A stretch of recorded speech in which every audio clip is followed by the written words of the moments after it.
Time now for the voice of the land on the Big Play Network with your hosts, Kevin Arnold and Always Positive Jay.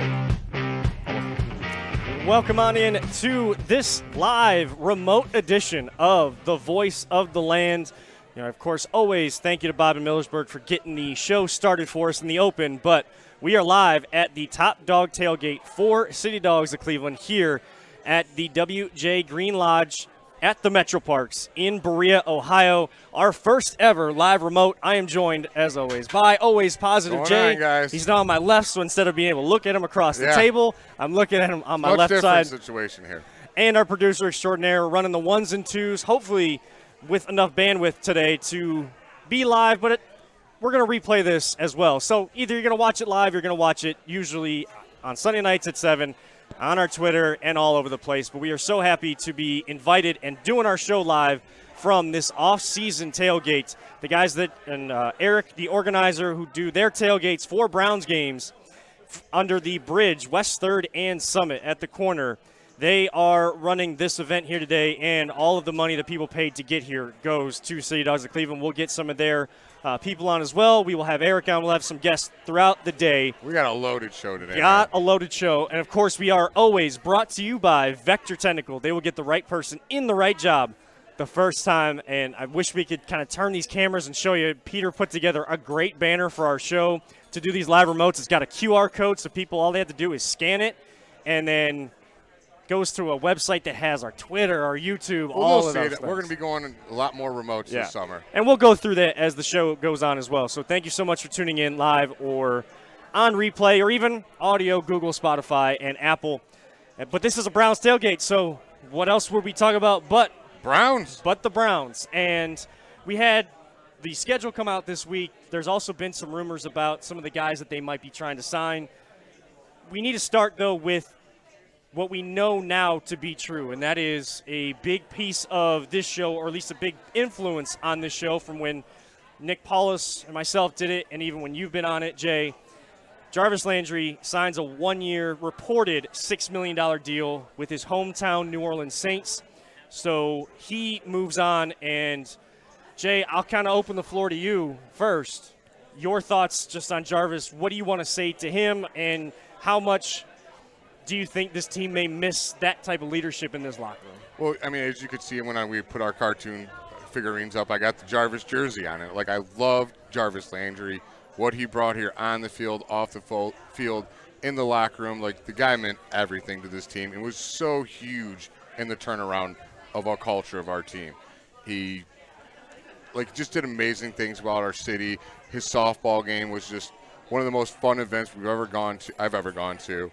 And it just showed how much Cleveland truly loved Jarvis Landry. That day I was just like, yeah, he's one of us.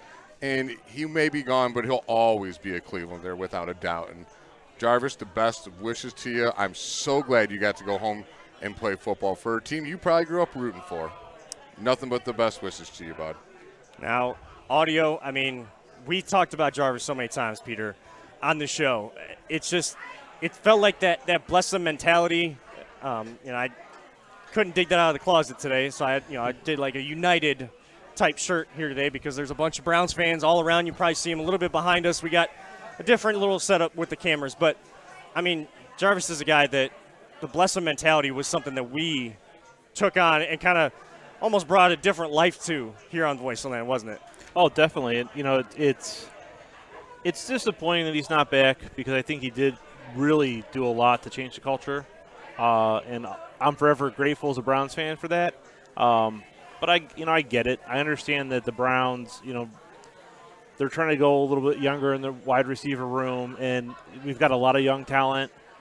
How many veterans do we need? It would have been nice to see him back just because he's just off the field. He's just such a huge personality, just such a great guy. So, best of luck to him, except for when, we play, because we play the Saints. We play the Saints second to last game? I think so. Isn't that Christmas Eve? I believe that's Christmas Eve. Yeah, so I'm hoping, Jarvis maybe decides to, take a day off and spend it with his family instead. Yeah, he should spend Christmas Eve with his family. But he's going to get a great reception here. Yeah. And I would be absolutely shocked if there were any sort of booze for him being announced or I feel like Browns fans are even going to see him make a catch if he's in that game, and still He'll never be still booed cheer. in that stadium. No, I don't think he'll ever get booed because he didn't lead. It wasn't him. Right. It wasn't. He didn't make the decision. It wasn't right broadcast like that. It's his contract was up. They didn't come to terms. It seems like it was pretty amicable. Right. So. Yeah, I think he's going to have a heck of a reception when he gets here. I think there's a lot of fans that are just He's huge. one of those players you will be forever able to wear his jersey. I think so. And I hope so. I mean, I bought it last year. Yeah, I have a couple Jarvis jerseys in the closet too. So that is a jersey that you can wear forever. And like Peter was just saying, he didn't leave on bad terms. And now, from a business standpoint, did he maybe overvalue himself for what the production and the unfortunate injuries the last couple of years? Probably. From a market standpoint, probably. But I don't want to, kind of downplay what Jarvis was and what type of player he is. He's going back home where he feels comfortable to do a prove-it deal, just like we've seen so many other veteran players do in the NFL over the course of the time Clowney we've with been. us last year. Clowney is the best example from recent history. Prove-it deal, and I don't know if he's. We'll get into him a little bit later with maybe some of our guests or just kind of in our just our talk segments. But, I don't know if he's waiting for – there's just like a handshake deal and they're just kind of like waiting until, he comes in, he feels comfortable working out or whatever. I don't know. But Jarvis has taken that prove-it deal and, get himself healthy. He's playing in a dome half the year. So I think that's going to be a big move for him. For me – and this show, I mean, bless him wasn't just something for this show. I don't know if I've ever told you, Jay, but when I was coaching soccer in Wycliffe, I used that phrase with our high school team. And, I mean, the girls, bought into it. Mm-hmm. They were, in practice, good plays, like celebrations, like they were doing, like the praying hands together and kind of, mouthing bless them or, kind of coming up to me. And it was kind of like a rallying cry, not just – it wasn't just impacting inside the locker room in Berea and at First Energy Stadium. It was, it was all around. It was for fans everywhere. Well, I mean, perfect example. His impact goes far beyond the football field and for this city. Yeah. It really does. It absolutely does. And that's why, so many Browns fans are probably, upset to finally see the news that it's real, that he's not coming back. But we all kind of had a sense he wasn't coming back. But again, the impact that he had, and this doesn't – it helped with the whole Hard Knocks thing. I don't know how you guys feel about that or how time has changed your thoughts on that when he did that speech with, it's contagious, bro, it's contagious. Getting guys that are just nicked up a little bit here and there that are just collecting a paycheck and sitting out of games. If you could play, if you were well enough to play, go out there and play is what he was saying. But my connection with him, the show's connection with him, why we appreciated Jarvis was not just from seeing that, because that could always be, Hollywoodized on a TV show. He was that way all the time, and it was the moments that you saw it genuine that was the starting point, but it really sunk in for us when we saw it when the cameras weren't rolling.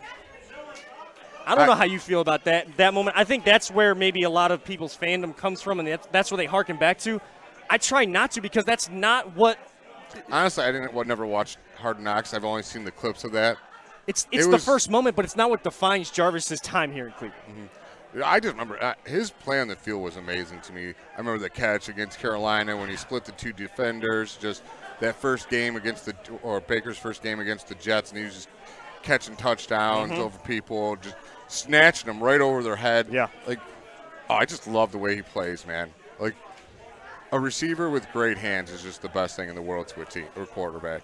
Yeah, and Peter even said it too. Going younger, if you hear at rookie minicamp Kevin Stefanski talk about David Bell or Paul D. Podesta after the draft, and he's saying that Kevin Stefanski coming in his office like that's my guy, things like that. They have that younger version. I'm not going to compare David Bell to Jarvis Landry because that's not fair to David and that's not fair to Jarvis. That's what they're hoping for. But that's the type of receiver, a guy that's sure-handed in the slot that, those quick out routes and then turn it upfield, get some space because as much as people want to talk about David Bell's speed and his 4.65 40, the best receiver in the league ran the exact same 40 Yeah, in Cooper Kupp. Yeah, 4.62. Like The greatest receiver ever ran a slow 40 in Jerry Rice. Speed isn't everything. Does it help? Yeah, sure, and it causes defenses to adjust and everything. But if you can run proper routes and you could just, catch the ball, unlike the receivers we had when we first started off since 99 where guys would just drop the ball and we'd lead the leagues and drop balls. Once Jarvis got here, boom, that stopped. And I hope it continues with David Bell. And, I mean, again, you don't want to compare anybody, but there's countless examples. And there's a reason why they call certain players in the NFL that don't have success track guys.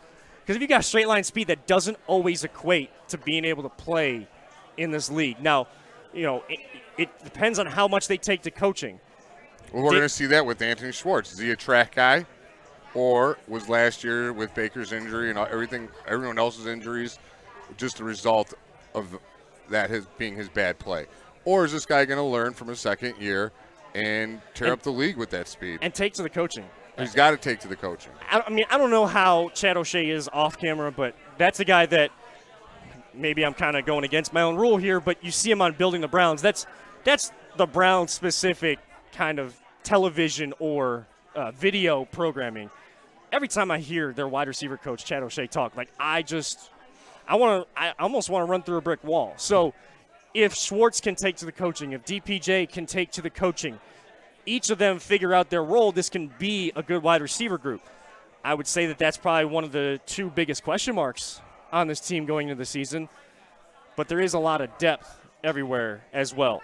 See, we haven't gotten into the Deshaun Watson coming here yet, but if we're being honest, the guy does on the field help the receivers. He makes them better. Baker, I think, was a quarterback that needed great receivers around him to make him better, where he's a kind of quarterback that will bring up receivers.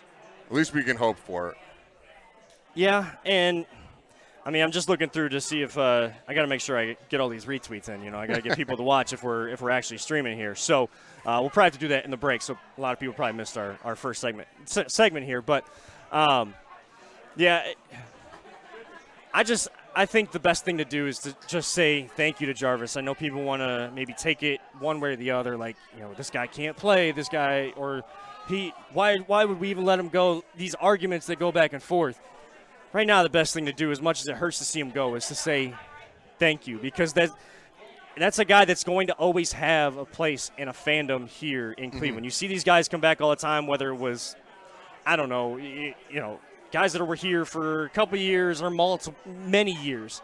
If they impacted the fans in any way, if there was some sort of rallying cry for the fans, they're going to love them. So thank you so much, Jarvis. Continue to bless them in your career. Yes, we might be rooting for the Browns in the game on Christmas Eve, but we are still going to be rooting for you and to have success and to finish your career the way you want to, and not the way I know the last couple of years have gone. And how frustrating that it must be going through those injuries. So thank you so much on behalf of Voice of the Land and Browns fans here at the Top Dog Tailgate. And there's a lot of them here. Yes, there is. Now, before we hit our break, because we're on for a lot longer than usual, so we can go a little bit longer in every talk segment. The schedule came out this week. You asked me the question before we came out. I'll ask you first, then you can kind of ask me to get my answer, because I told you I wouldn't do it off camera. What is the one thing that you look for when the schedule comes out, or what's the one thing that always stands out to you? It's the home opener for sure. It's 100% the home opener, and I don't know why, but I have to know who we play first. After that, it honestly don't matter, and I'll probably go through, like I was telling you, I'll go through the schedule, and I'll play the schedule game pretty much in my head and be like, all right, take a guess what their record's going to be. It'll probably be completely wrong.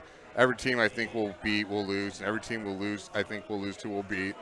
So, yeah, I just like to know who the home opener is against, to be honest. How about you? Oh, you're going right to me, and we can't even get audio in on this? All right, we'll go to audio here. Audio, what you got? I like to see when we face the opponents in the AFC North.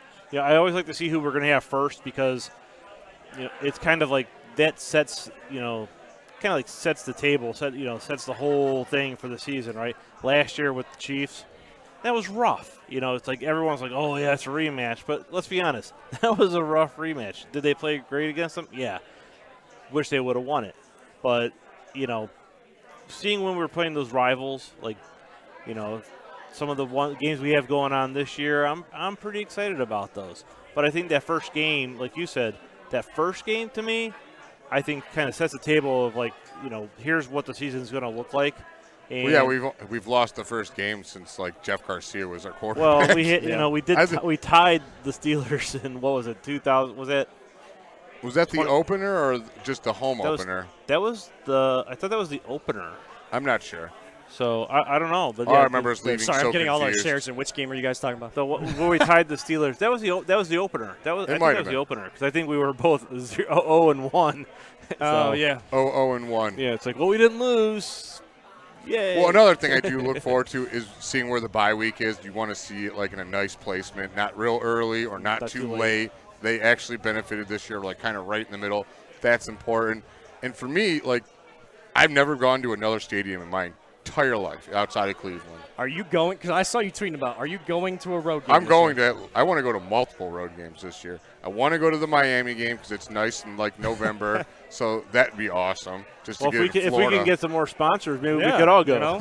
Exactly, that'd be great. That would be fantastic. I want to go to the Buffalo game. I think that'd be awesome. Oh, that would be a good game. I think that's the one that a lot of Browns fans are going to go to, and you're going to see videos of Browns tailgaters, Buffalo Bills tailgaters kind of coming together for that. I mean, yeah, I know it's going to be cold at that time, but we both go through the same thing. So, like, if we're going to tailgate in our own city when it's cold, you might as well still do it in a city that's the same way. Yeah, I was totally hoping that game was early in the year. I was like, oh, please just let the Buffalo game be in the early year. Is that the first game after the bye?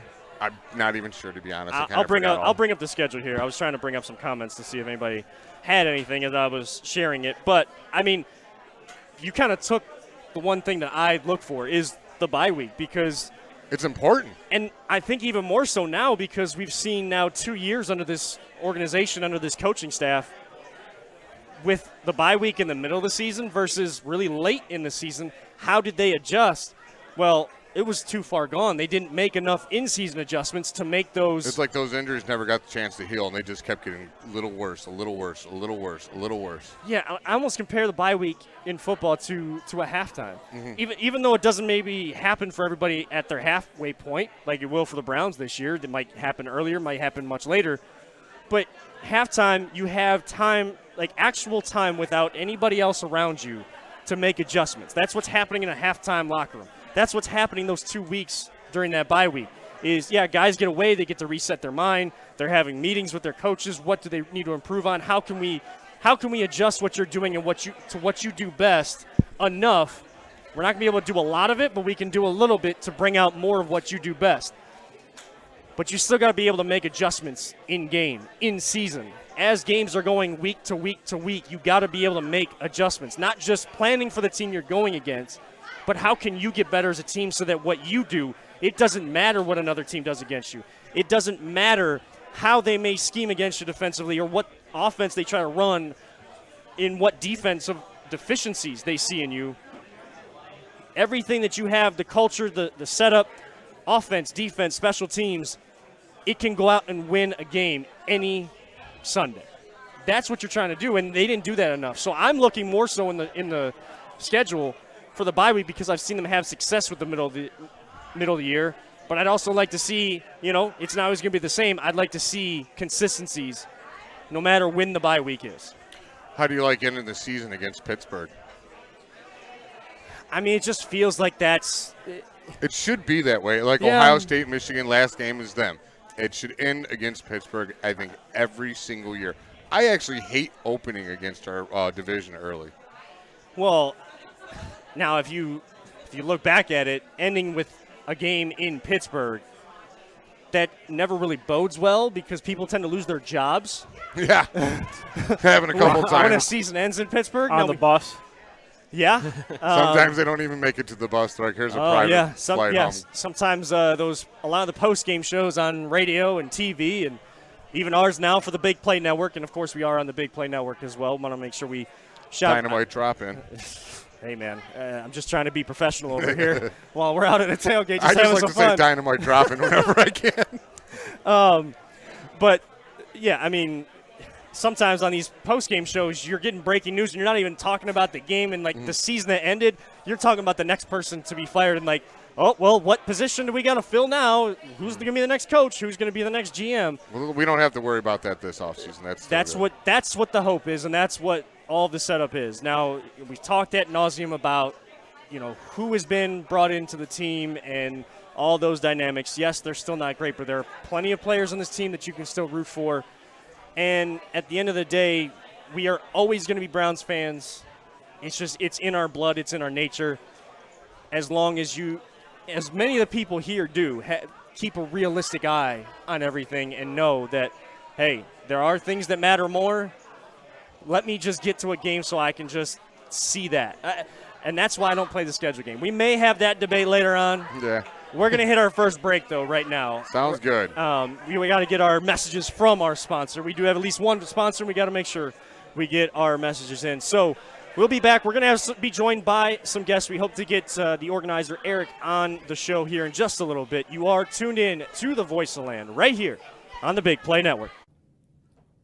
Are you struggling to hire the right talent or maybe even find the right career? Vector Technical makes it easy. Since 1992, Vector has provided Ohio employers with a reliable process for hiring and have helped thousands of job seekers advance in their careers. Vector Technical is more than just a temp agency.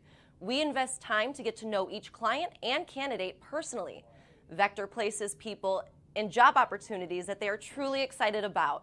Interested in learning more? Visit our website at www.vectortechnicalinc.com to see a full list of our current job opportunities and to find out what Vector Technical can offer you.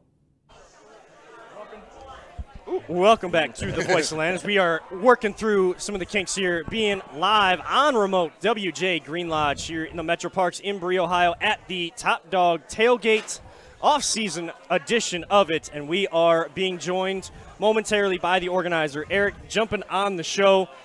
Oh, man, he's letting wild hair out now. Yeah, got to get the hair out there.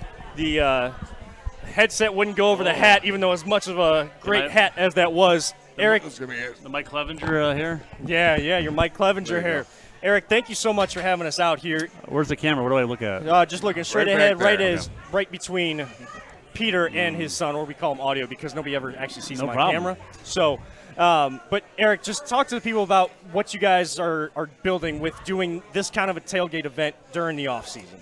Oh, the Browns don't give us any opportunities to have any playoff games at home, so we have no opportunities to tailgate. So I figured, what can we do in the off season, which is long because we look forward to the draft, and then it's a long summer with hopes and dreams that are usually shattered by November.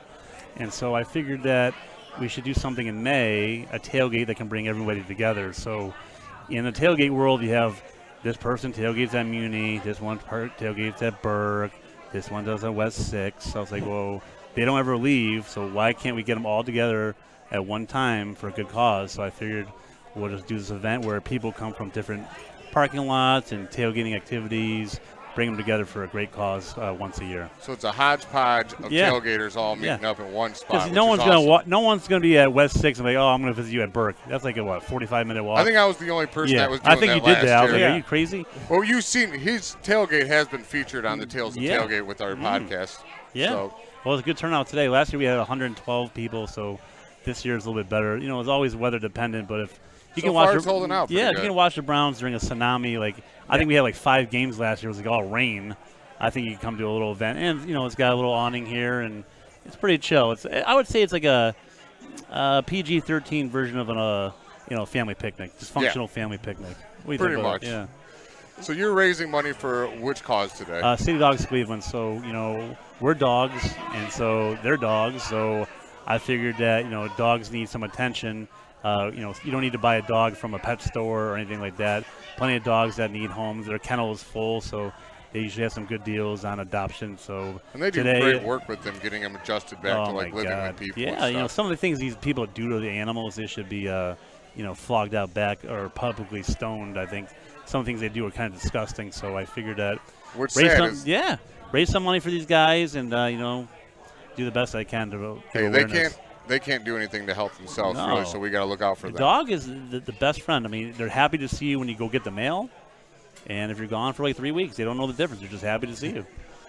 Well, I brought my fiance out, and she's been wanting us to adopt a dog for a while. We need to have the right living situation for it. That was kind of something for after the wedding, which takes place next week. But my co-host gets married next week, by the way. Oh, wow. Next Saturday. Hey, this place is up for bachelor parties. We already had our party. Yeah, we had all those. Now, Eric, the organizer of Top Dawg Tailgate, here with the off-season edition. Of course, you guys usually do it on West 3rd, and like we said, everybody can go back to our YouTube channel, @VoiceLand Podcast, to go back to that series of Tales of Tailgating and check out what you guys do over there in case they want to check you out during the season. They make a bunch of awesome food is what they do there. You know, the thing is, like, if we're not going to win any games, at least we're going to eat like champs. Yeah. So I figured just the big thing, because like I said, I've gone to so many now, the difference with yours and a lot of others, yours is very kid-friendly. Like, it's very family-oriented. You could bring young kids there, and they're fine.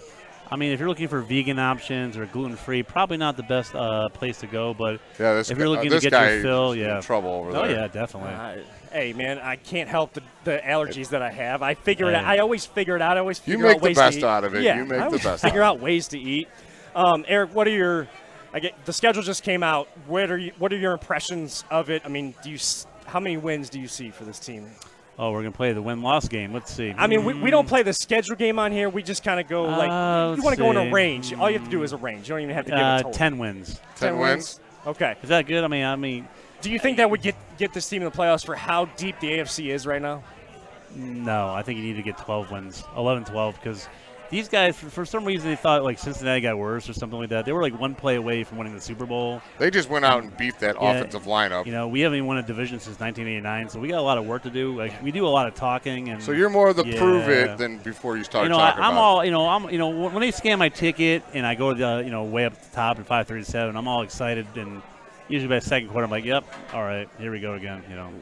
Yeah. But for some reason, it's like a moth to the light. We just keep coming back for more punishment, but hey, we're Browns fans, man. That's all you can do. We were just talking before we went to break and brought you on. I mean, the last game of the year is scheduled to be in Pittsburgh again, and that's usually like the one where they fired the coach. Yeah, the coach, great. The GM, something like that. I think that Stefanski will be on the hot seat if they don't finish above 500, because you got too much talent on the team to. I mean, if this Watson project, Massage Boy, if it doesn't work out, the Browns are gonna be bad for a long time. I can see that, because remember those days where it's like people are coming looking for a section or their seat, or just like grab a row. Yep. Those days are going to come back, because draft picks. I can see if the Browns are tanking or not, or they're losing, I can see Myles Garrett and Nick Chubb. They're not young puppies anymore. They're going to be fifth, sixth year in the league. Yeah. They're going to want to win. They're not going to wait around for the Browns to get their act together. And I don't blame them. I was kind of hurt about the Jarvis Landry thing. That kind of broke my heart. Yeah. Because going into the season with DPJ and Schwartz, I'm like. Well, we have Cooper. I absolutely do love Amari Cooper. I think he's very good. Yeah, I mean, but he's not the vocal leader that Jarvis Landry is. No, you need a guy that he's very Nick Chubbish. Yeah, just very politely. Doesn't take it right on red or anything like that. Just follows all the rules. I get it, but you need a little bit of an attitude. It seems like the Browns always get pushed around, and guys like Jarvis, I know he's a little chippy, but I think you need a little bit of chips on his shoulders here. Get some attitude going. Let's Kareem Hunt now. Yeah, he's got the attitude. Yeah. Well, he might be out of here too. This is going to be his last season. That's what it's kind of funny. They're like Stefanski and these. I read these Browns things all the time. They're going to put Nick Chubb and Hunt in the backfield at the same time. It took you this long to figure it out? I mean, really? Yeah, it's not like we were clamoring for it. I know that they say when you start listening to fans, you end up with the fans, but there's certain things that fans, media, anybody with kind of just a keen eye or lack thereof can see, and they still won't do them because they still want to act like they're smarter than everybody else. My biggest concern is what you were just talking about, is that leadership in the locker room. Do you have other concerns for this team going forward? Because they are in a win-now mode outside of how long Deshaun Watson gets suspended. You give him $230 million guaranteed. Within that contract, you better be in a Super Bowl, if not winning one. Definitely. I mean, with AFC, it's just okay, every team in AFC West got a real quarterback. I mean, it's an arms race in the AFC we're going to we have to score points. There's none of this, I'm tired of how, Stefanski's learning on the job. Wait a minute. I need to win now, not learn for you how to coach. That excuse is gone. After 2 seasons, you have to know what you're doing for sure, 100%. Yeah, I got to look at the film. You know what? Look at this film. I mean, this is ridiculous. I mean, some of the stuff they do is like it's just unbelievable. Like when the fans say run the ball, like most of the time we're right. Like when we're 3rd and inches, why are we going 3 wide, 4 wide? Just smash the ball. If you can't get 1 yard, I mean, you don't deserve to win. We're not just brought up to be fans in this area. The game was invented in Canton, Ohio, so we're taught who to be fans of, but also what the game of football is supposed to look like. And maybe as much as it changes and people say it changes over the years, there's still the basics that should be done that aren't done because people are just overthinking them. I want to know the statistic between blood pressure of people in Cleveland, Ohio, and everybody else. Because like during football season, I'm sitting there like this. Some interesting got to stats. be kidding me. I mean, it's just like, seriously? I know I've seen some news reports that, towards the end of every year where they say like, oh, well, Cleveland was this year, Cleveland was that. I've seen Cleveland being one of the most stressed metropolitan areas. It's the only fan base where like they're fighting against each other, whether there's Johnny Football versus Brian Hoyer, where you want a dome or retractable roof, and like, okay, all I want the Browns to do is win. Yep. Okay, exactly. I don't care about the Patriots. They won a bunch of Super Bowls, and their stadium was built after ours, and they don't even have escalators to the upper deck. They got ramps. But guess what? For 20 years, they had an invoice saying playoffs. We're here fighting about this, and this. We've got to get it together. This is just getting sad. You're seeing generations of this fan base doesn't deserve it. That's for sure. They deserve playoffs every year. Yeah, every year. And that's like thrown around throughout the year of different fan bases. And I know that we're here in the area, so it sounds like it's biased. But I mean, everything that we've gone through. If a team that's been good for so long goes through one bad year and their fans are clamoring for it, then everybody, national media and stuff, feels bad for them. We've endured this, and like you said, we're a glutton for punishment, and we just keep coming back for more and more because at some point it's got to break. I mean, we look back at these highlights of Eric Metcalf running 2 kickbacks against the Steelers. That's our defining moment. They finished 7-9 that year and didn't make the playoffs. Whoopee-doo. I mean, give me something relevant to look at. You know what I'm saying? Yeah, and that's what we're hoping for. That's what we feel like this organization has put all of their chips in the center of the table to do. So we'll see how it works out. It almost seems like they're neutered, though. They always have this dog pound. They want to like advertise the dog pound. They show the screen and people in the 80s and stuff like that. These fans are on their phones these days, but I get it. There's nothing to look at, but like. It's not the same kind of atmosphere. Like They don't have the same kind of toughness. Oh, I've been trying to get more. If you ask Kevin, he went to a game with me. I'm absolutely insane to the point I have no voice the next day. I'm screaming, pounding those chairs in front of me. Yeah. And I try to rally everyone around. But, yeah, I think we need to be louder every single down on defense. I want teams to literally fear coming here like they did in the 80s. Me too. I mean, I actually, you know what? You know how Buffalo built their stadium outdoors? Yep. Their fans embrace the cold. That's who they are. We're trying to run under a pavilion when it gets a little chilly out. Well, their fans also slam themselves through tables. Yeah, so that's they're kind a little on the actually, crazier side. we had 200 Bills fans come to our tailgate a couple years ago. I said, hey, listen. No table smash. They're $49.99 at Costco's and BJ's. Just don't break them, okay? You don't want to. Just don't break them. Yeah, we gotta keep using these throughout the season. Yeah. Good fans. So, yeah.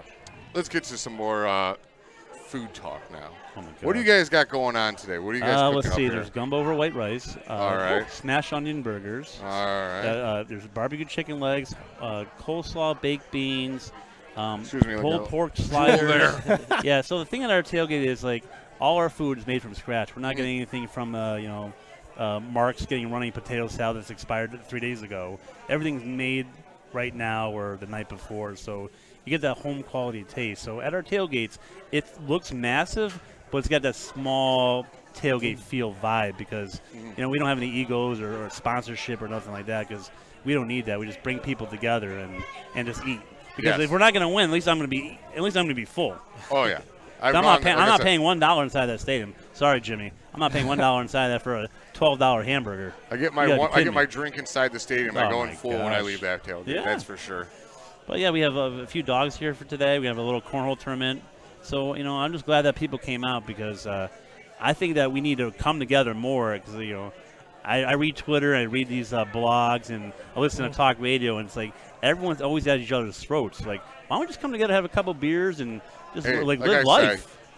The world has a lifetime of beautiful places to visit. Oh my God. Why are we arguing with each other when we can spend that time enjoying this place together? I know. I mean, life is short. You know. I mean, hey. We were just saying, if everyone did a little bit like what you're doing today, is amazing, man. That's awesome. But if everyone did something like this, imagine how much better the world would be. Yeah, my Twitter account's strictly tailgating and helping out dogs. I mean, the one thing I get a lot of people that ask me questions about tailgating. Tailgating is what you want it to be. I got these small groups that ask me questions. I'm like, I had just as much fun with 12 people in the Muni lot back in the day than I do with 250 people. As long as you're having fun, it doesn't matter what other people are doing. Worry about yourselves. I mean, it's not a competition. People make it out to be a competition. Like, this tailgate's better than this tailgate. You know what? Who cares? They're all fun. It's not even the tailgate. It's like the people that come there. It's not the parking lot. Like, meeting lot's better than this and this. It is all about the crowd. The people that you come and with. the food. Yeah, and the food. Yeah. Always about always about the food. Yeah. You got any surprises for this guy for his 40th birthday celebration? We got a cake going on at hey, we got a cake today. You gonna blow it out? I mean, you good at blowing? I'm just kidding. Oh man, personal show. Personal show. Well, we got a cake for you, and the one lady's supposed to bring candles. If not, we'll just hold a lighter like we're at a Def Leppard concert, and you can blow that out. Awesome. Yeah. Well, thanks for coming on. You got no a bunch of people to get to and stuff, so we Yeah. appreciate the time. Before we let you go, just let the people know how they can follow you and connect with events like this and even just the tailgate during the season. So, I'm not that socially inept with I'm pretty inept with the hashtags and all that crap. If you type in Top Dawg Tailgate, TOP, DWG Tailgate, it'll come up on Twitter, Instagram, Facebook, whatever. So, my number's usually listed on there, too. I'm like, hey, I get it. You want to call them, but you can find me. I'm easy to find. Easy to find. And Eric, again, thank you so much for allowing us to come out here, allow us to do a show. What? We thought more of the podcasts were going to be doing a show out here. So the thing is like you invite 100 people. Hey, you can only just said, you can now only, it's exclusive. Yeah, now now you can only give the invitation out. That's why you always collect money up front because like you have a party, for this big. I mean, hey, listen, you can be out a lot of money. Yeah. I mean, but hey, they said they're going to be here. Hey, you can lead a horse to water, but you can't make them drink. Exactly. All right, Eric. Well, thank you so much. We'll let you get back to Super the Bowl, rest of the Super Browns, right? Yeah, Super Bowl, Super Browns. For yeah. Sure. So, Top Dawg Tailgate. Make sure you guys follow them on Twitter, Instagram, Facebook, and all the updates will come through where they're at during the season and doing more of these off-season things for a good cause. Thank you so much, Imagine Eric. the playoff tailgates. Well, let's get there first. Oh, yeah. Let's get there first. We'll hit another break here on The Voice of the Land. Okay. This is VTL on the Big Play Network. Whether you're looking to hire new talent or start a new career, Vector Technical has you covered. Vector Technical is a 28-year-old staffing firm that has helped thousands of job seekers advance in their career with reputable partners throughout northeastern Ohio. Vector Technical is more than just a temp agency. With an above-average hire-in rate of 1 in 4 candidates, Vector works hard to connect the right person with the right opportunity the first time. Vector Technical hires for skilled manufacturing and light industrial work and is sure to have a career that you've been looking for. To learn more, visit our website at www.vectortechnicalinc.com.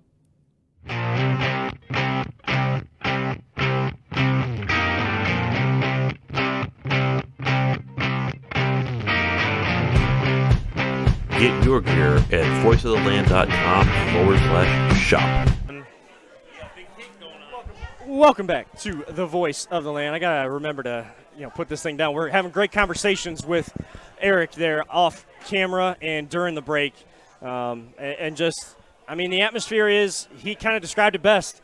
Eating some good food on a nice day, kicking back with some drinks, just with some good people. They're all just friendly, good people here. And this is, as Jay said before the break, this is, I guess, the exclusive live remote for Voice of the Land at the Top Dawg Tailgates at the WJ Green Lodge inside the Metro Parks located here in Berea, Ohio.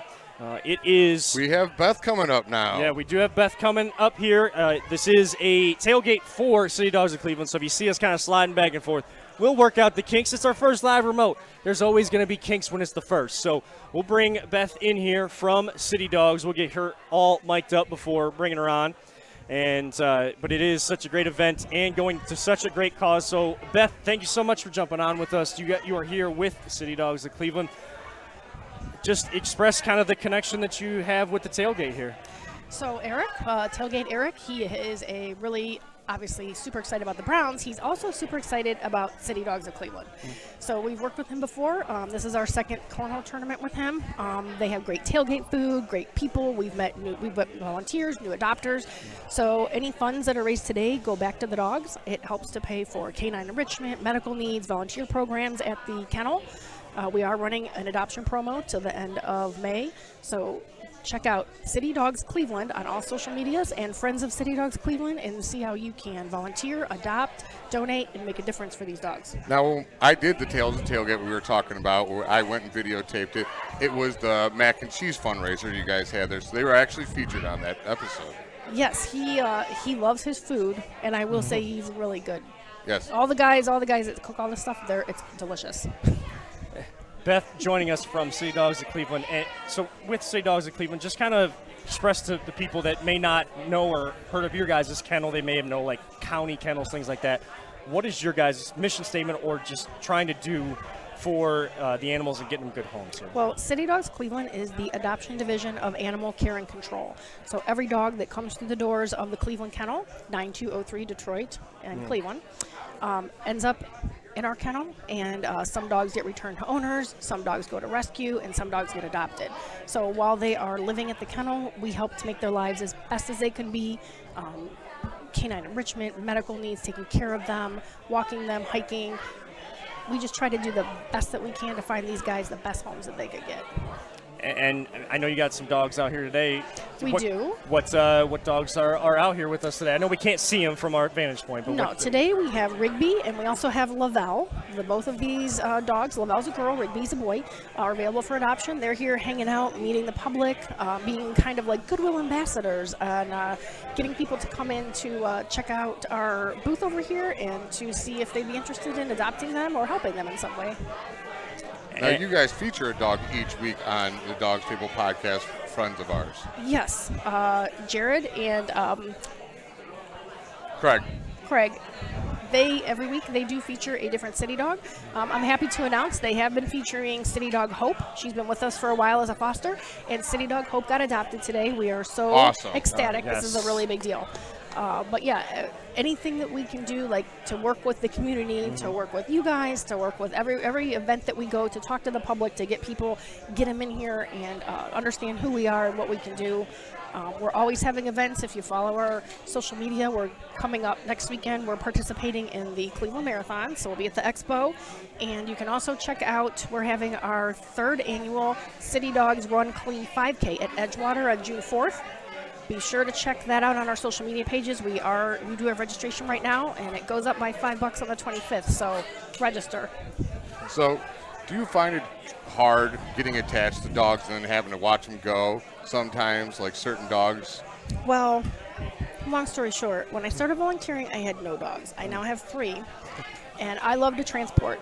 There are city dogs from Cleveland all over the country. We've transported dogs to Colorado, Maine, Boston, New York. We take them all over to various shelters. I transported a load of dogs out to Colorado, and I left them there, came back home, and then freaked out and realized that the one dog I left there should be mine. So my husband had to go to Colorado and bring my city dog back to Cleveland. That is a good husband right there. So yes, I got attached. Yeah, I'm not even going to discuss how many cats I have, but that was the problem. Like, oh, we'll just bring them in and we'll just foster them. And then you're like, I can't give this thing away. This is mine. Yes, I have fostered and I have failed, which means I then adopt them instead of giving them to someone else. I've done that too. So there's no shame in that. They got a good home. But it's got to be tough letting these guys go. I mean, you're happy that they find their forever home for sure, but you're getting all these attachments to all these animals because, I mean, let's just be real, dogs are awesome. Well, they definitely are, and right now we have over 120 dogs available at the kennel. That's 120 too many.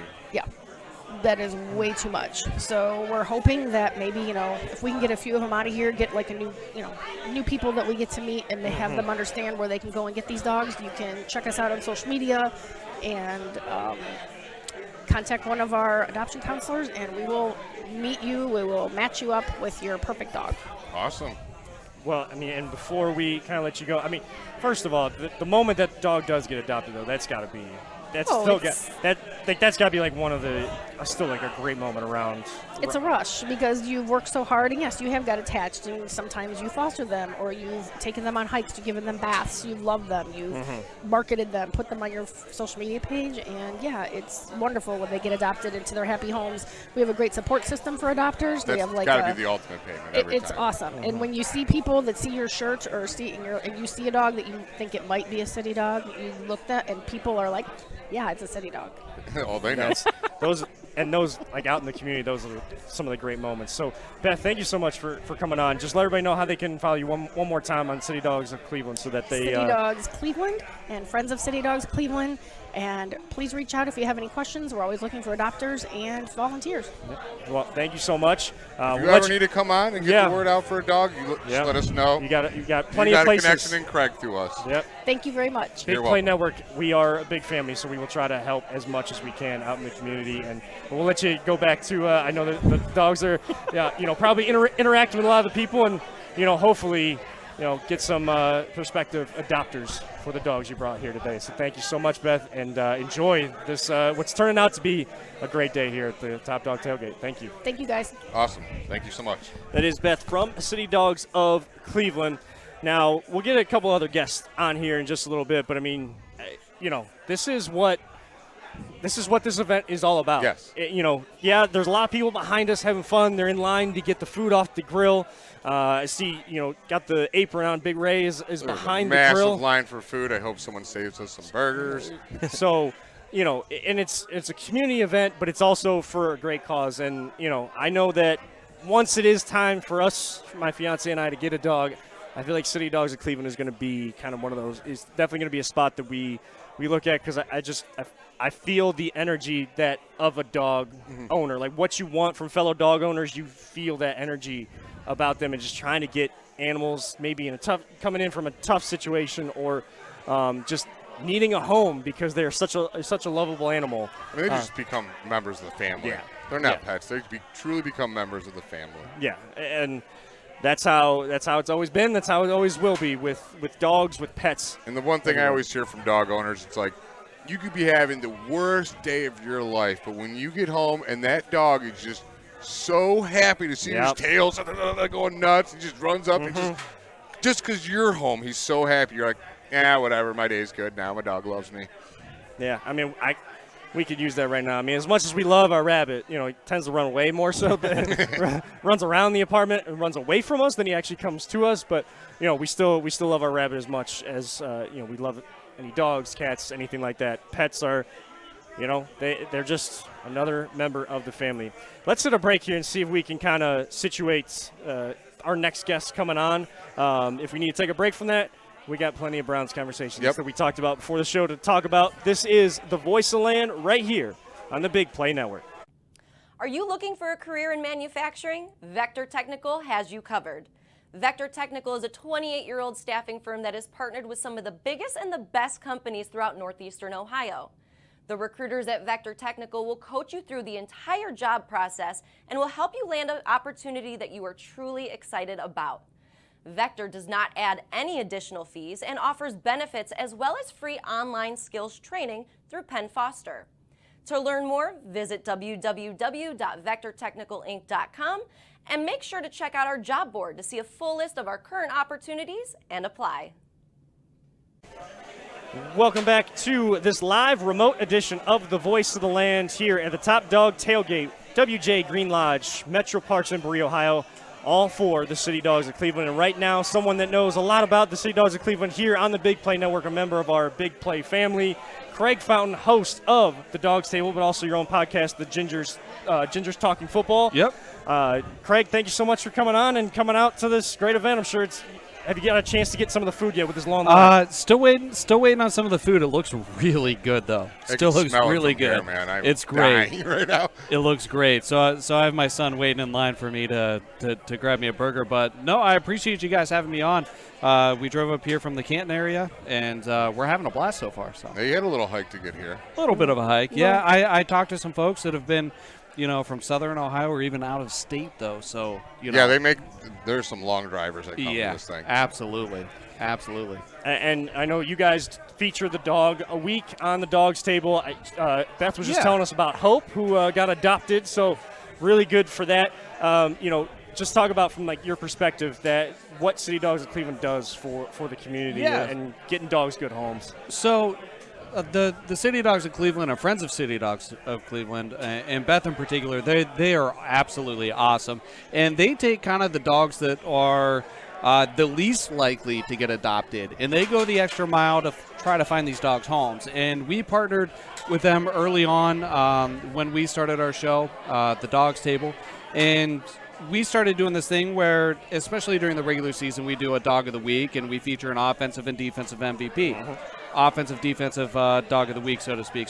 But then we feature an adoptable dog every week on the show, and we try to assist in helping them get the word out. So Beth has been wonderful. She's been a great person to meet. She's, in the City Dogs of Cleveland, Friends of City Dogs of Cleveland, just an awesome organization, absolutely outstanding organization. So I'm excited that they've partnered with Dawg Tailgate. I believe this is the second year in the row they've done it, and it's just such a great cause. They're awesome. It is, and as soon as I saw the tweets going out there about this event, and Eric was talking about get your tickets because they're going to go fast. And when I kind of got some more information about it, I realized it's a donation to City Dogs. Yeah, absolutely. It's pretty much you get to $20 and whatever it was. You get a bunch of food, whatever you want to drink, and all the money goes to a great cause. You can't beat that, dude. Absolutely. You just can't. Never mind the fact we get to hang out with Browns fans exactly. all day. Everyone's in a good mood. It's on a beautiful sunny day.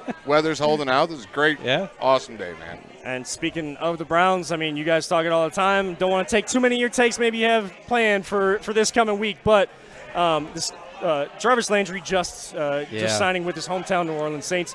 Your thoughts on that signing and, what Jarvis meant to this team, maybe what they'll miss not having Jarvis here anymore? Yeah, it was interesting to me that the Saints were the team that he ended up on. I was under the impression, and I thought a better fit might have been Baltimore or Green Bay. Fortunately, I'm so glad he did not go to Baltimore. So, that was my fear. Right. Yeah. And that was part of it is I'm kind of glad that he's not there. I was interested to see if Green Bay might have been an option for him, but I think he took $6 million. $6 million. Yeah, that's a reported deal. 1 year, $6 million. Yeah. Yeah. So it's interesting because the reports were coming out over the past week of, the Browns actually made an offer to Landry, and Landry actually came back with a couple different offers to the Browns, which was interesting. However, they're also saying that the Browns never offered more than the league veteran minimum for Jarvis. So that tells me they kind of threw something at the wall to see if it would stick. Yeah. And, they value him in the locker room. But I think that the biggest factor in them not bringing him back is we drafted David Bell. And David Bell is going to be the guy, I think, that's going to take on that role that Jarvis had. Now, with that being said, you can't replace the tenacity, the mentorship, the leadership of Jarvis Landry. Right. At least not yet. So it's gonna be interesting to see how that room's affected without Jarvis here. So who do you think steps up in that leadership role, in that vocal leadership role? Because it seemed like he was one of them. Nick Chubb is just going to lead by example. David Bell seems like that kind of guy. Winfrey's just a rookie, even though he's got a lot of energy. Does it have to be Miles, or is there someone else on this roster that can be that vocal leader?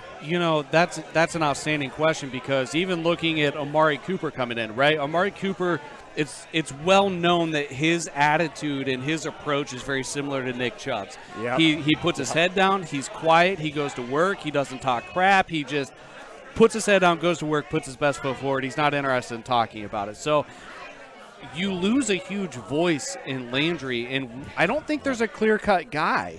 Yeah. I don't know that Watson's that guy, especially on offense. Cooper's not going to be that guy. Chubb's not going to be that guy. I don't know if Watson's going to be that guy.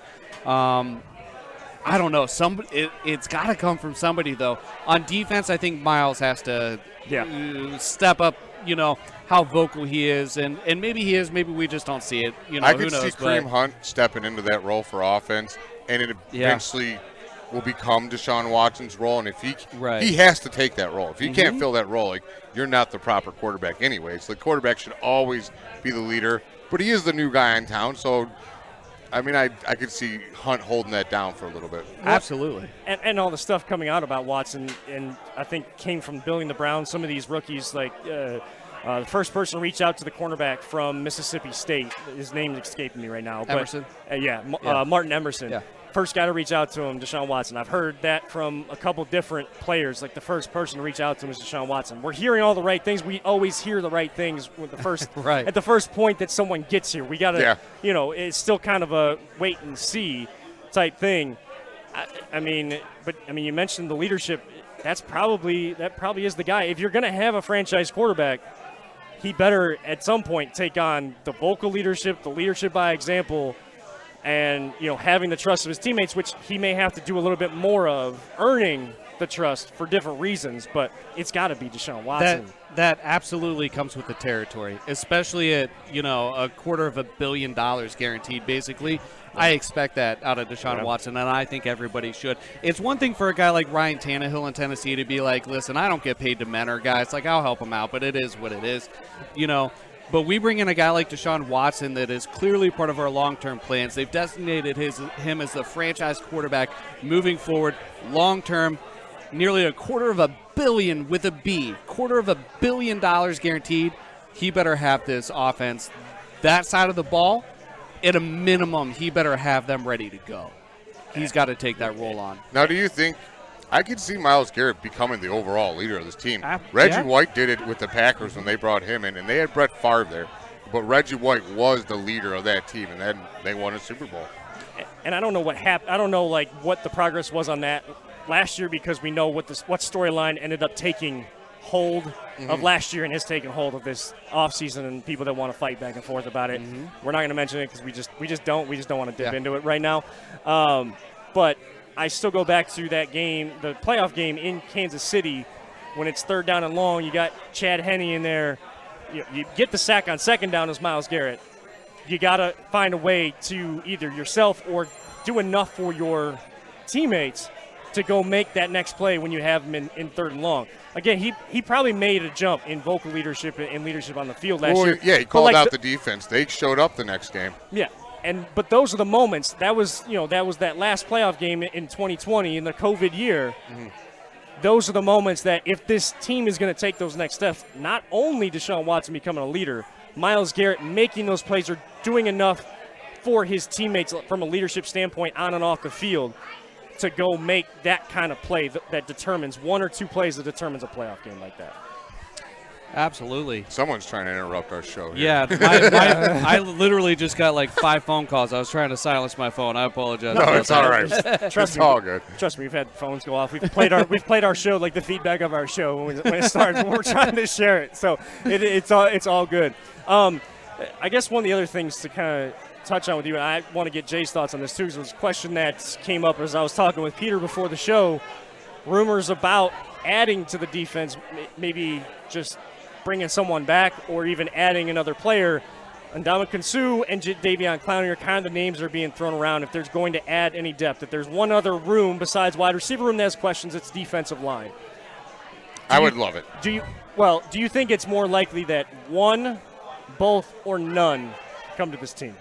Both. And you know what, Clowney, in my opinion, I would be surprised if he didn't sign. Yes.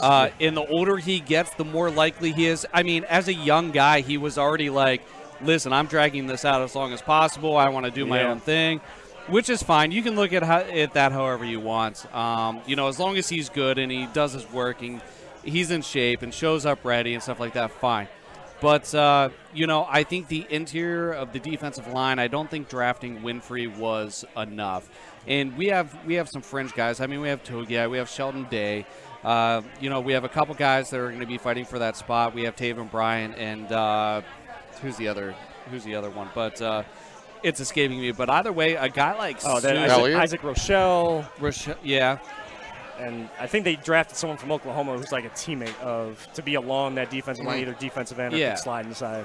So with the interior of the defensive line, a guy like Suh could really work wonders, both from an experience perspective.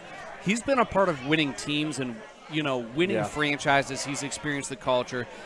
He's matured a lot over the years. I mean, when he first came into this league, he was a bull in a china shop. But he still plays with violence and that reckless abandon, and he still has something left in the tank. And if you have guys like Myles Garrett with Ndamukong Suh and Perion Winfrey and Jadeveon Clowney, I mean, if we put that all together with that in that front four, with that secondary, I mean, we would have one of the meanest defenses we've seen as Cleveland Browns fans. So I want Ndamukong Suh to come here just for his pure nastiness, man. Like, yeah. I want our defense man. to be nasty. Like, I don't want him to be nice. I want quarterbacks to be like, oh, man, I got to play the Browns this week. Damn. They got Ndamukong Suh who knows what he'll do to me. Like, he truly scares quarterbacks. But you also want that nastiness channeled the right way. Yeah. Over a year, at first he was a dirty player, but he's learned to focus that into his play and got away from like stepping on people and stuff. I don't want that. Right. I'm saying, but when you're on that line, you can't be a nice guy. You have to be like John Randall, perfect example. Mm-hmm. That guy was one of the nastiest defensive linemen. He just put it all on the line. Perion Winfrey seems like going to be one of those kind of guys. Just a little bit. I'm excited to see if he can get that energy out, but not do it in a way where he's like a young Hainsworth or a young Sue, where he gets himself in trouble. And we've even seen some of the best guys, Myles Garrett, bias aside. I mean, that's one of the most stand-up guys in the league, I believe. And even he had an incident that was kind of out of the box for him, Just so happened it was one that nobody will ever forget. But, that's a nasty, nasty defensive line that we're speculating on. That would be amazing to me. So, you got quarterbacks are worrying about that, which is going to give them no time. And if they throw it, well, you only got Greg Newsome and Ward out there and Delpit and Harrison and John Johnson III. And then we got JOK flying around doing whatever he does. If you can get past Garrett, Clowney, Sue, and Winfrey, all you have to worry about is JOK. That's like a lot of people are real excited about to see what this new offense is going to do. Yeah, I am so excited to see the defense. Like, I want to see him take. Because last year they took a massive jump through that season. Absolutely, I want to see forget, him take another jump. We had Woods on the hot seat going into last season. Yeah, and I don't think that was there's still was people a that think he's a bad coach. What's that? People still think he's a bad coach. I'm like, dude, look what he did last year.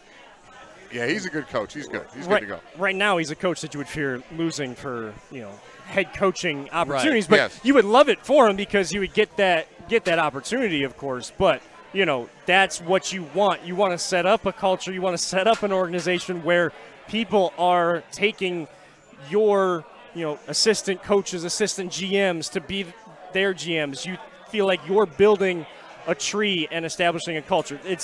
I think this team is still a long way from actually establishing a culture. They set the foundation, and that foundation may have been broken down to its studs last year just for many different reasons.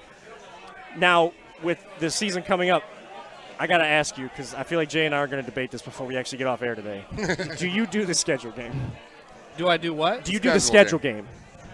As far as go through it, win, loss. No, not really. I will if somebody asks me to, but we're always overly optimistic as fans. It's a weird game to play. That blur we just saw is Ed in Columbus here, yeah, so things are getting real wild now. Yeah, he's definitely staying on brand. I saw their show, the Dog Chug, and they were trying to get him to. We'll have him come on. They were trying to do a deal, maybe finally get him his Guardians hat if he wouldn't wear a tie. But he said it's just like Pumpkinhead wearing the gourd on his head. He's got to wear a tie. He's got to have the tie. Got to have the tie on. But I mean, joking aside with the schedule game. Yeah. Looking at the schedule, what's one thing that may stand out to you, and kind of where's your optimism level with kind of the team navigating that schedule this season? There's a couple things that really stand out to me. Number one is Carolina week 1. We haven't won a season opener since Baltimore in 2004, right? Yes. Jeff Garcia came in. We beat the Ravens 20-3 that year. It's interesting that the NFL chose Carolina. I think that's on the heels of the Baker Mayfield to Carolina fit rumors. Yeah. Because they're taking their best shot at week 1, the season opener ratings. Get as many storylines as you can, as many people watching. Exactly.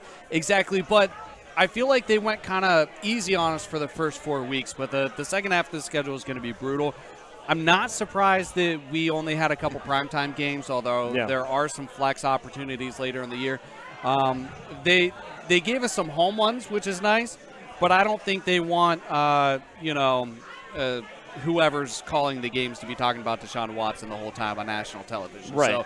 So might be better than last year was awful. I had to mute it and turn on the radio a couple times in our primetime games I don't really do the win-loss thing, but there are some interesting things with the schedule. I like our bye weeks, week 9, right in the middle of the season, right smack dab middle. Let's get refreshed and go on that playoff chase. I feel like you take the VTL approach, like realistic. We always try to look at things realistically on the show. I'm like so against the schedule game. I feel like Jay's more in favor of it. You're more realistic. Like, hey, if someone asks me, I'll do it, but I don't need to dip into it. It's just more of a general outlook on what the season is. It's May. It's a schedule on paper. What's that actually going to look like when you get to the – There's a lot to still happen. There's a lot to still happen, and also, interestingly enough, Vegas, who likes to try to predict everything, we are the Vegas favorites to win the division, from what I understand. However, predicted the 3rd place, I think. However, they have not assigned us a win-loss total over-under. Because there's just not enough information out there. So, I actually tend to give Vegas a lot of weight with some of this stuff. I mean, these guys I don't know how they do it, but they're right on the money usually. They usually are, except for the Cavs last season. But, they're usually pretty good. But no one saw the Cavs. Hey, man, as long as, the over-unders are set right and the team now lives up to it and far exceeds that. All I know is I've been playing that Bet Jack app a lot. The training camp app? Yeah. I'm not good at gambling. No. I've won a couple, but I've lost a lot more than I've won. Yeah, I think that might be the only sports betting I ever do in my life, if I do any. It's going to be the training camp app with just coins that you're given every single day just to train yourself because – Which is fun. I want to see, when football season comes on that, how much better I am because I know a lot more about the NFL than any other league. Yeah. But I got a feeling I'm still going to suck at gambling with that, too. Yeah, well – I leave it to the professionals. Well, more expenses are coming down the pipeline for me, too. So honestly, my favorite bets are we had a T-shirt bet or you got to wash my car or something like that. I don't really like to bet gamble money so I'm glad we did a T-shirt, not washing the car. Yeah. Although he did insist. So Jay's rule, if you bet Jay and he wins, if you win something, you have to hand deliver it to him. So he's like, what's your address? I'm going to mail it to you. I'm like, no, nope, you're bringing it to Cleveland, buddy. All right, Craig. Thank you so much for jumping on for a little bit. We're going to hit one more break here before the end. We're going to hop off at 3 because there's so much to do. We could go probably the whole day talking about all this stuff and try to get everybody on. I don't know that we'll be able to do it like we planned. Frankly, I'm hungry. I don't want to talk no more. Yeah, so I told that I have him on. And, my mom's blowing up my phone for some reason, so I got to talk to her. But, Craig, just let the people know how they can follow both the podcast and the show here on Big Play. Yeah, absolutely. So you can follow me on Twitter at Craig A. Fountain. You can follow the podcast at Dawg's Table. We are a Browns Roundtable discussion show. We actually bring anybody and everybody on the show that wants to talk Browns on every single week. Before Spaces. This man had the idea first, by the way. I feel like it's better than Spaces. Yes. You can actually see their expression on their face. Think Twitter Spaces, but video, face-to-face. Yeah. As Kevin better conversations, too. Yeah, absolutely. And we just launched a new website. We're doing some Browns news and articles and content and stuff like that. Dawgstable.com. Make sure to check that out. So. Yeah, I saw one of my former high school classmates, Matt Wilson, who graduated with me from Wycliffe. And I love Matt Wilson. Matt's awesome. Yeah. Matt's awesome. He's an outstanding contributor for our website. He knows his stuff. He played football. Yep. He's one of those offensive line guys that loves the X's and O's, the scheming, the things like that. Yeah. And we were doing a lot of draft profiles. Man, what a wealth of knowledge he is. So that was kind of just cool to see like that. Why haven't you had him on, man? You holding out on us? I haven't. I got to reconnect with them, and I'll get them on. Don't worry, we'll do that. We'll cross promote across the shows. Don't worry about that. But Craig, thank you so much again for the Dawg's Table, Ginger's Talking Football podcast as well. Thank you so much. We're gonna hit our final break of the afternoon here with our live remote, but also if you're watching on or listening on replay, this is the Voice of the Land right here on the Big Play Network. Whether you're looking to hire new talent or start a new career, Vector Technical has you covered. Vector Technical is a 28-year-old staffing firm that has helped thousands of job seekers advance in their career with reputable partners throughout northeastern Ohio.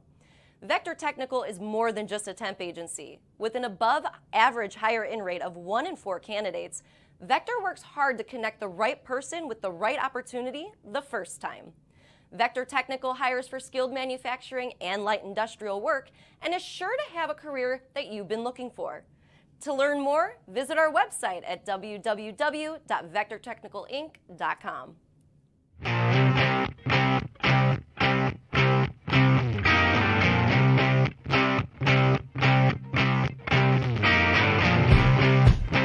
Get your gear at voiceoftheland.com/shop. Welcome back one final time this afternoon. The first ever live remote for Voice of the Land here at the Top Dog Tailgate off-season edition at the Metro Parks in Berea. Guestapalooza here today, man. Yeah, man. Guests are just flowing through. Of course, the donations for coming to the tailgate going to City Dogs of Cleveland, so make sure to check them out across all social media.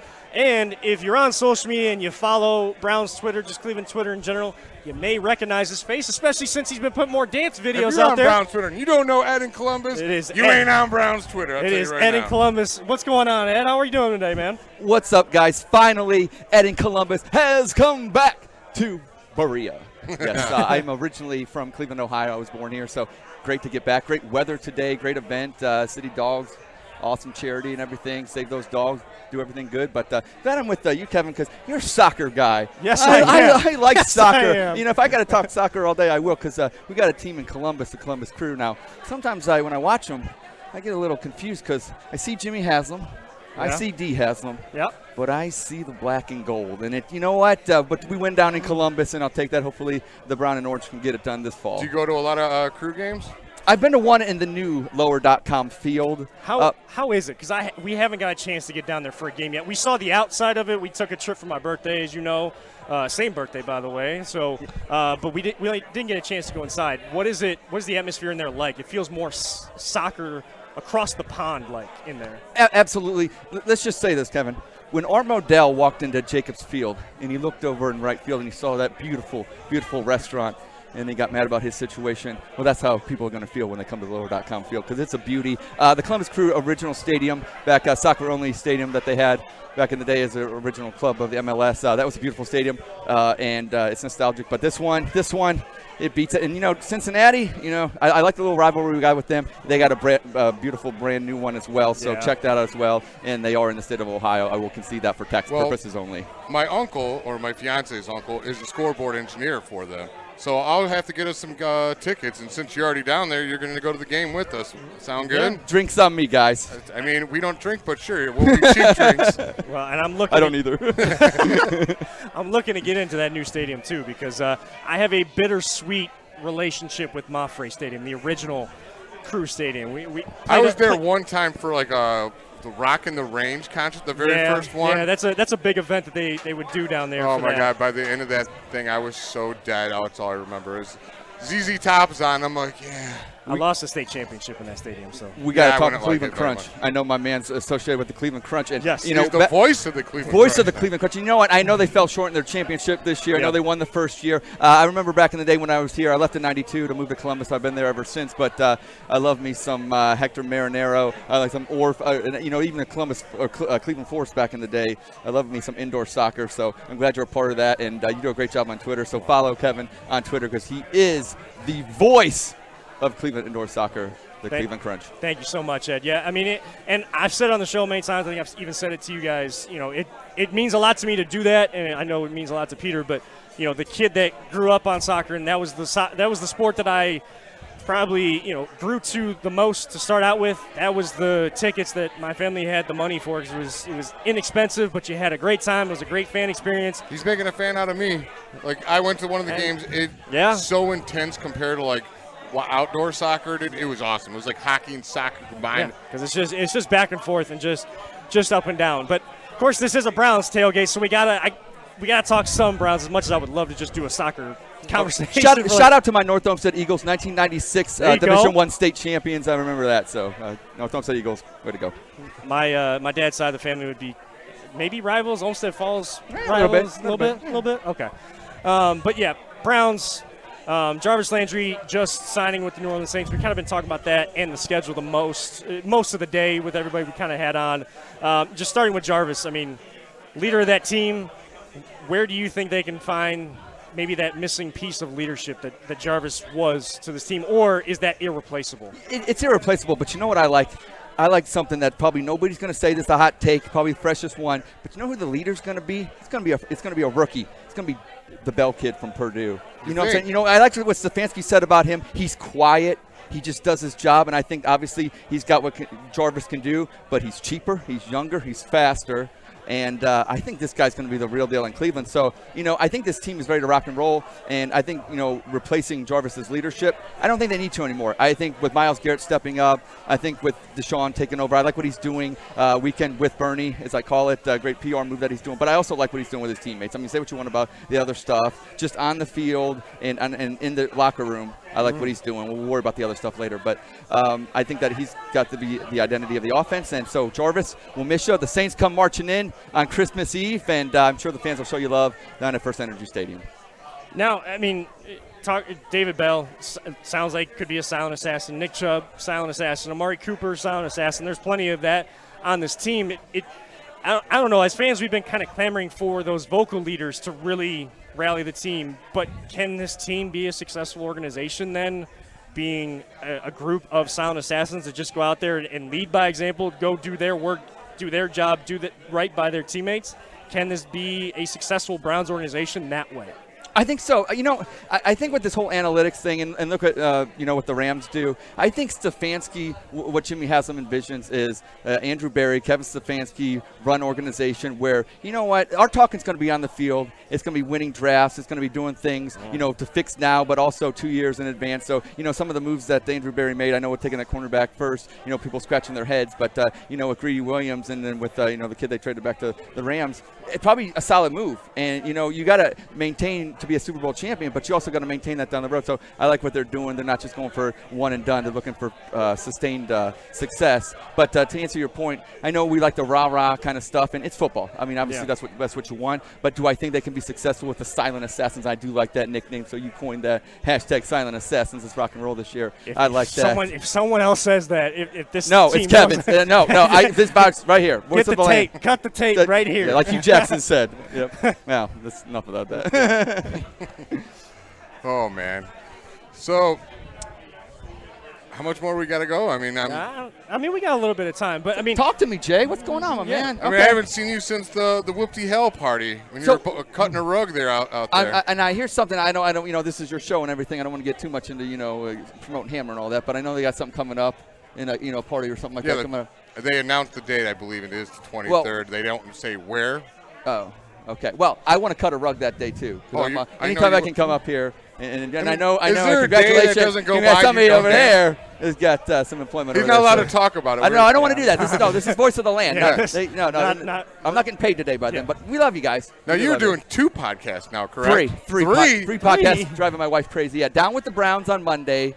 Barking Browns on Tuesday, and the Dog Chug. I've been on the Dog Chug before, which is a fun time. And honestly, when it comes to being me, I love, the Dog Chug was the first one I was on, and I love it because it lets me be a little bit, I can act, I can be a thespian. Ed in Columbus is more than just, loving the Browns and stuff like that. It's loving all of Cleveland. It's all of the entertainment. I do love some Ed in Columbus, but I love you guys, and I'm glad that you guys, have me on because, this is fun, coming up and being home. It's more than just being home. My grandma was the last, real family member that we used to use her house to, go to the bathroom before we go to. But it was more seeing grandma. She'd always have macaroni and cheese ready for us. But since she's been gone, I don't have that. But, Brown's Twitter, say what you want about it and the whole wars that it goes after. Yeah. It's brought me to, as being a family with you guys. And I appreciate that the most. As we get older and we actually lose our real family, it doesn't mean we have to, lose numbers. Right. You know what I mean? So I appreciate you Twitter's guys. the best of the world and the worst of the world. Amen. Today, this is the best of the world yes, today. I feel like there's 2 sections of Brown's Twitter. The Brown's Twitter that just wants to fight with each other, and you can't have a different opinion than someone else in that version of it. There's the real Brown's Twitter, which is grown for things like this, where you can have realistic conversations. You may disagree, but you all understand where those takes are coming from. And at the end of the day, we all just want the team to win, and that's what the conversation stemmed from. Speaking of wins, before we get out of here, Got to get everybody's win total. We get audio in on this as well. We don't do the schedule game here. Jay, you can do that when we're off because there won't be a show next week with wedding. And while I'm on my honeymoon, Jay will find a co-host to do the show with the last Sunday in May. So you can do the schedule game then. But just gut instinct, throw it out there. 13 APJ, wins. how many wins? 13 wins. Mark it down. Ed. 12-5, but win the division for the first time since 1989. Audio. I think they're going to go 12-5. 12 was my win total as well, so 12-5, pushing for the division or one of those top wild card spots. Jay is positive, so so Jay's got to get the. I'm that guy that just ones up people. You know? So, Ed, thank you so much. Tell the people how they can follow you and follow the podcast. At Ed in Columbus, I'll be down with the Browns on Monday, Barking Browns on Tuesday, and Dog Chug on Wednesday. I love me some me, but I love these guys more. Voice of the land, catch them Sundays. Love you guys. Thank you so much. Yes, catch us Sundays live at 7 p.m., except for next Sunday as I walk down the aisle and wait for my beloved fiance who's behind audio right now to walk down the aisle and finally put the real we ring just call on. her the better half. That ring. Yep. I like that. I like that ring for Ed in Columbus. I don't know if I got as good of a ring as that for her. It don't matter. It's the love. It's the love for life. It's the love. It's the life together. That is for sure. So until next time on the Voice Land for Ed in Columbus, always positive, Jay. Peter Tellep, or Audio as we call him, our producer extraordinaire. I am Kevin Arnold, reminding all of you sports fans, don't let anyone ever tell you it's just a game. We truly love you all 3,000. And as our great late friend Mike Allen always used to say, live life, all gas, no breaks. We will see you next time right here on the Voice Land, the Big Play Network.